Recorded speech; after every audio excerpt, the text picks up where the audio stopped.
It's 8:52 here in New York. I'm Bryant Gumbel. We understand that there has been a plane crash on the southern tip of Manhattan. You're looking at the World Trade Center. We understand that a plane has crashed into the World Trade Center. We don't know. On September 11th, I was a 25-year-old probationary firefighter without a clue as to what was happening and why. I was very young in my career. I had just transferred from the NYPD in May of 2001 and was not even graduated from the FDNY Fire Academy on that horrific day. When the tower was struck, I was home on Long Island and immediately raced to Ladder 129 in Flushing, Queens, where I was doing my field training.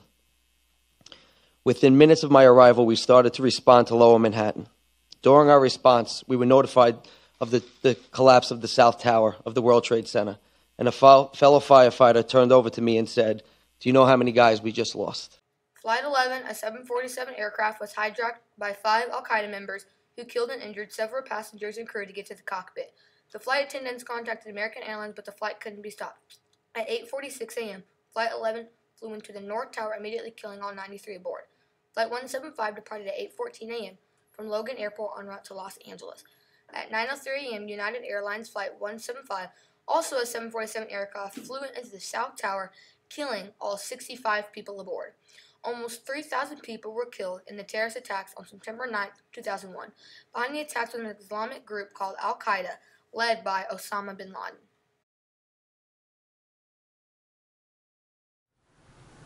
What happened in the 9/11 attacks? These people hijacked a plane and crashed it into the Twin Towers. What have you learned from the 9/11 attacks? I learned that history is not going to repeat itself because teachers are really good at educating students so we don't repeat stuff. Nowadays, our teachers are really good at teaching us students what to do and what we've done in our past, so we don't make the same mistakes in the future. We also are really focused on airport security and security in general, and that's to make America a lot safer today. Now to an interview with Jim Boer, who was in the Pentagon at the time.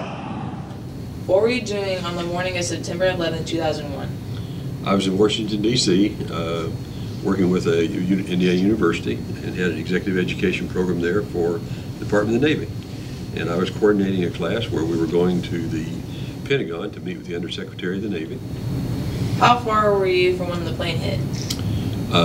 It turns out we were only about, we were on the 5th floor of the Pentagon, and the plane came in and took out floors 1 and 2, and it was about 70 feet where it came in from where we were. We didn't know that till the next day, but at the time, it turns out that our only escape route was over the wedge that collapsed. So we were puzzled ourselves for a while how close we were, because it was confusing. But the next day when we saw all the diagrams of the building, we realized that we were about 60, 70 feet from where the plane actually came in. What was your first thought when you heard or saw the plane hit the Pentagon? We had learned from the Undersecretary of the Navy that morning that the planes had hit the World Trade Center, and but our first thought was that when we heard it, it was a bomb. And the Undersecretary herself even said when it happened, it was not an explosion. It was not a loud bang. It was more like a rushing air. It was a boom, but you not only heard it, but you felt it. And the ceiling tile started shaking, and actually one of them fell out. But then it was very quiet. And so her first comment was, "It must be a bomb, and so we need to get out." But very quickly it calmed down, and we thought everything was just fine. And about a minute or two later, everyone stood up, got their belongings, and then all of a sudden, smoke started coming in through the ceiling, and smoke started coming in through the vents, and we realized there was an issue. What have you learned from what happened? Probably the biggest thing I learned was that every day is important. And I was in a job at the time that I wasn't having a lot of fun. I was working for someone I didn't really appreciate. And as soon as I got back to the hotel, the first thing I did was actually call a man I'd been talking to and said, "When I get back to Bloomington, I would like to talk to you about changing job." How has this changed and shaped America today? Initially, the change was terrific because people really pulled together. It was a period of patriotism and getting things done, and fighting a common enemy. And most of the United States really seemed to come together in fighting this this sort of evil area, or evil peoples. But that seems to have lasted for a while. But that part seems to have gone away, and we're back to divisive and as we were before. Clearly, it's changed the security issues.